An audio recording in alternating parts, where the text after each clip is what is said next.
I've read that you were actually nervous about playing an actress initially. So I'm wondering, what was it that sort of, helped you get over that and find the excitement and the thrill of playing Jacqueline? I felt like it hit a little bit close to the bone. And it wasn't really until I was able to read, the season in its entirety that I had discovered really kind of all the layers and the subtleties and all of the beautiful complexities that Mike White, of course, brings to each and every character. And so it was really fun. It was when I think I initially spoke with Mike over the Zoom about really the inspiration behind Jacqueline and getting to really kind of lean into those neuroses and really discovering what inspired him about her and why he chose to write about her. And I know I read that it was like he had seen three women together on vacation and kind of couldn't tell them apart and wondered, kind of saw them, whenever one would leave, the other two would, kind of whisper about her. But what was it? Why make one of them an actress? Like, what was it about that? The beautiful thing about Mike is he is such a genius with all of his writing, but he will say this, and I'm sure he's said it publicly. He's never really written anything that he hasn't observed and experienced himself.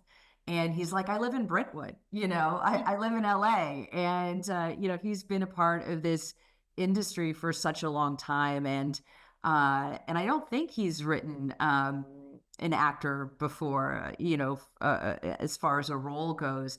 And so I think that he thought that that would be a really interesting dynamic to add for Jacqueline to be a part of this longtime friend group. And as you know, there's like the ever shifting kind of politics and the dynamics within the ladies group. So I think that he thought it would be interesting if, Jacqueline, someone who has this privilege and kind of enjoys the benefits of her fame, and kind of utilizes that, would, do her friends a favor and take them on a trip of her lifetime and see how those nuances might arise in terms of kind of that constant comparison and that competitiveness that you see the ladies kind of endure and also perpetuate, of course. Right. And I know that he is obviously brilliant on the page, Mike White, but he is also collaborative. And so I'm wondering if there's anything that you felt strongly about adding to the character or just enhancing and really bringing out. Is there anything that you wanted to see, come to life? He's so wonderful at casting. I really have to tip my hat to him. I think it's exciting when all of us find out like who's a part of it, because he somehow instinctively knows that there are particular qualities that each actor has that he really kind of wants to bring forth. And I think what was important for me, and for him as well, is, to find those moments where she's humbled and where we humanize her. I think that when we initially discover Jacqueline, we see someone who is very, very much affected from, the life that she leads. She's definitely, put on a pedestal of sorts. And I wanted to see her devolve, of course, to complement, of course, his writing. And so I think that I wanted to see a woman where much of her self worth is based on external validation. And then when she's not sort of receiving that validation or getting that stimulation that she likes to bring to every kind of scene and experience, she likes to create a lot of drama. My inspiration was like a butterfly. She's very colorful and lively, but somehow she knows she has a really short lifespan in terms of like career and vanity. And so as the series, the season or the week, as we know, starts to kind of devolve, I wanted to see her kind of then looking for that validation in sort of all the wrong places. And I think that what I really wanted, I guess the takeaway was just to see a woman who has, you know, we want to believe she's charmed or different, or extraordinary, but she's just like us. She's human and she is ordinary.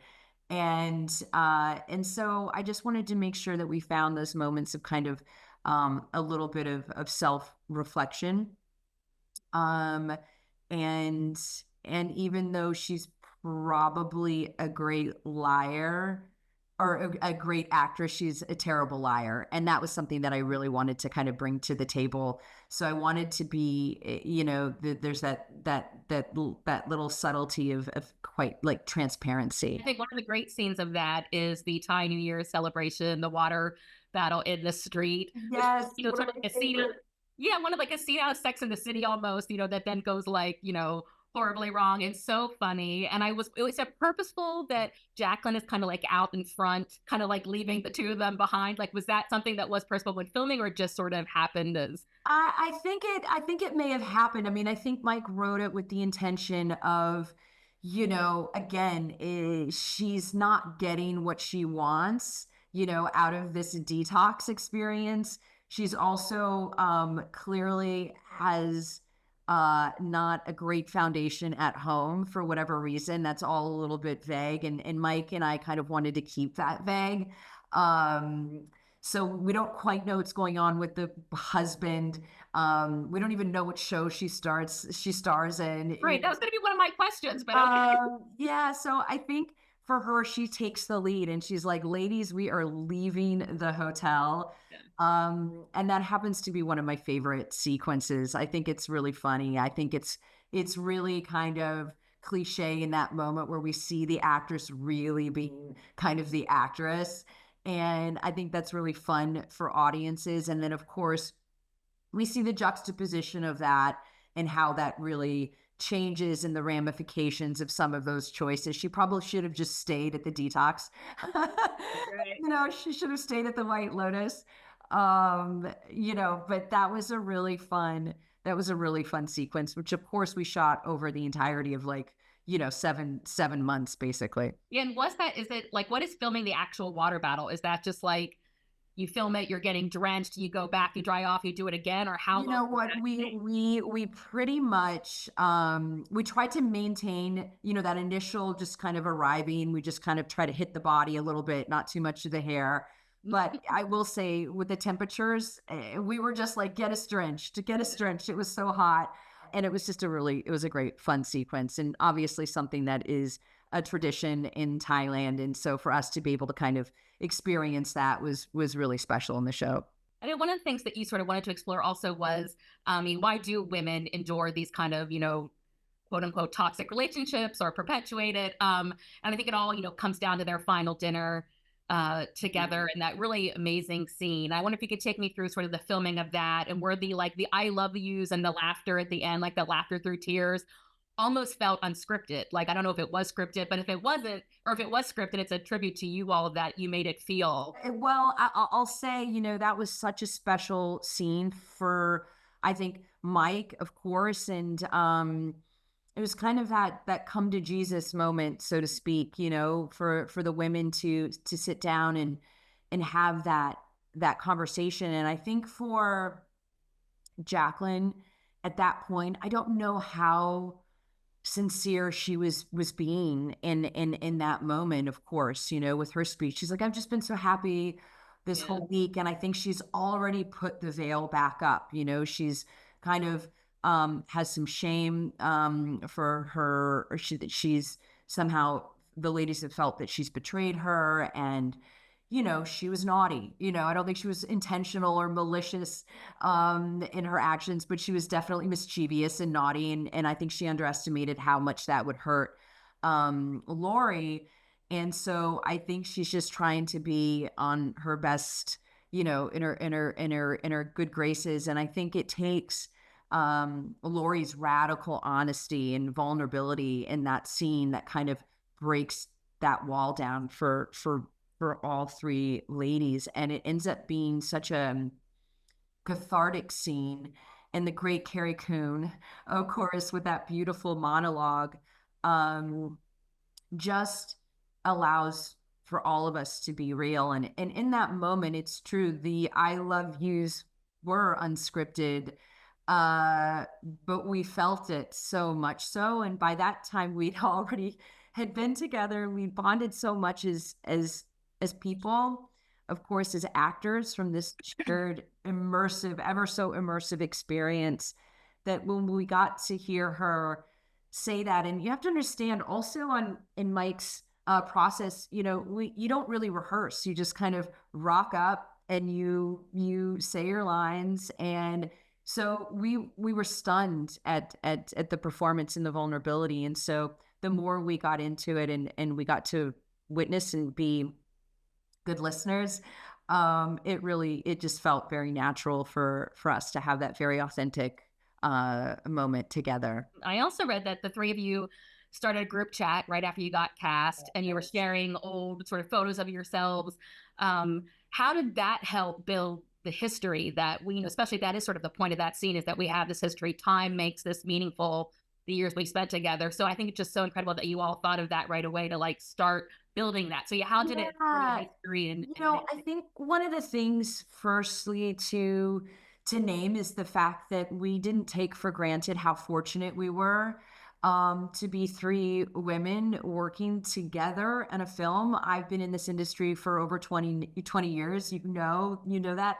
I can count on one hand the number of times my co-star has been a woman. So I think immediately we knew we were in a very privileged position.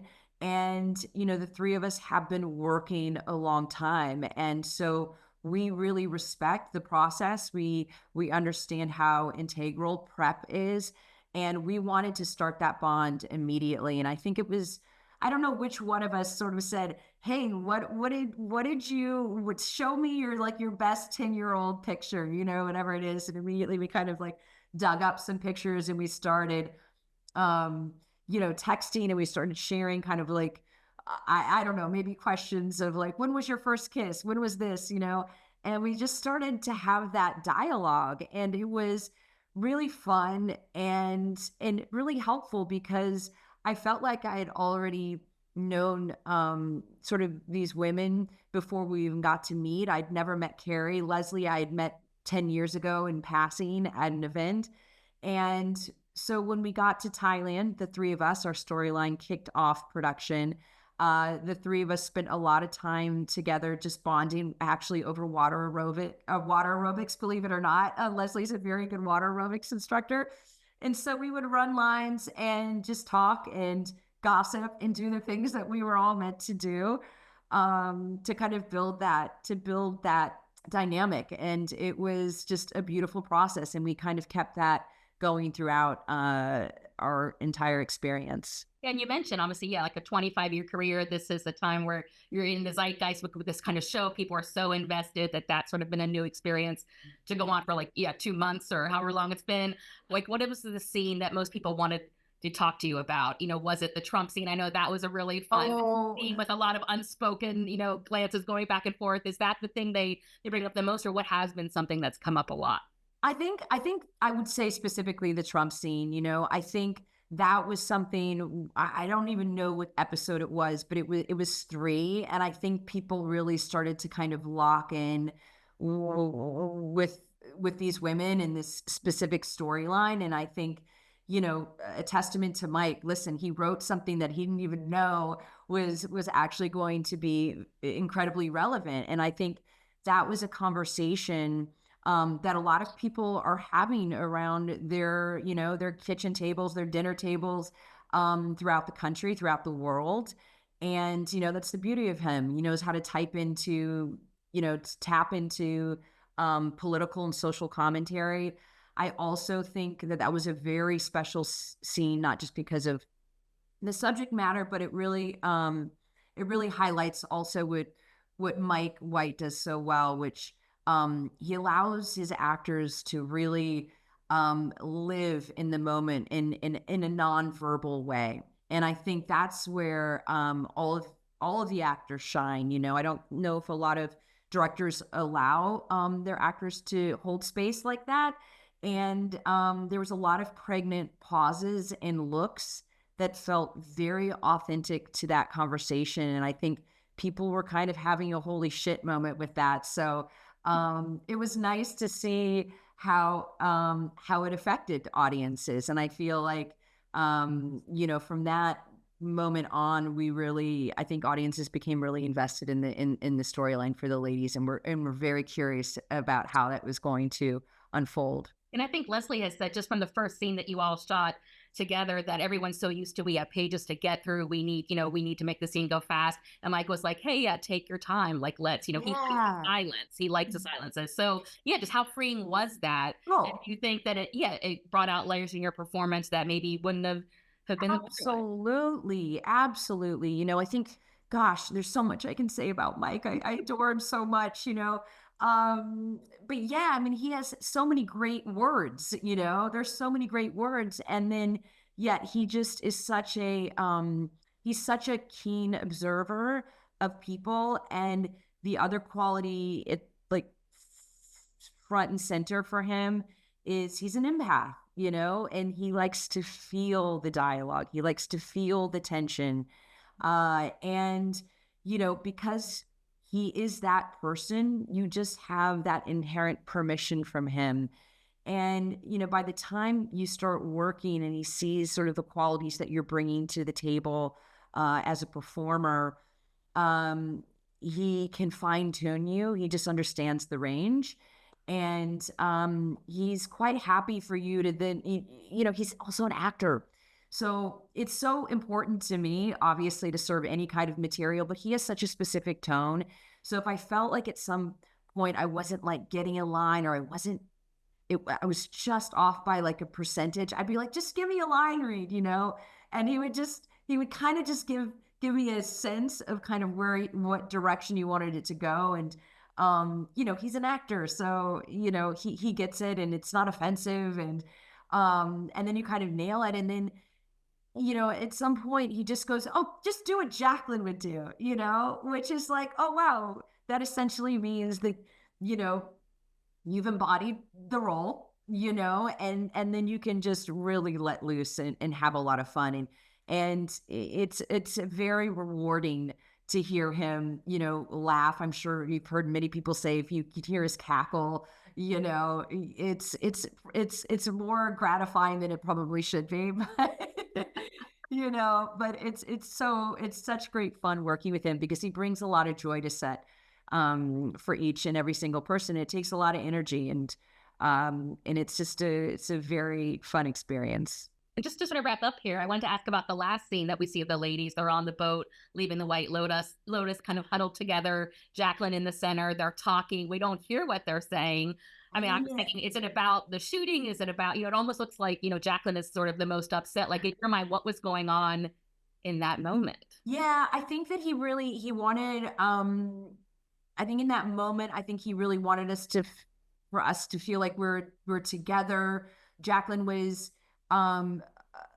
upset about what she had witnessed, which makes sense because she's a little bit dramatic. I think I've always felt like that was such an interesting, like, where do they go now? Where do they go from here? And, I think, for Jacqueline, she's fulfilled her promise, to her friends. But I don't know if this trip has filled her cup, so to speak. And, part of me feels like she's been able to maintain these deep friendships, and she's going to leave paradise and go back to her little bubble in Malibu. But also know that this friendship is intact, and that it's been able to kind of survive sort of these ups and downs. And no doubt there will be more ups and downs in their future, but that they're connected.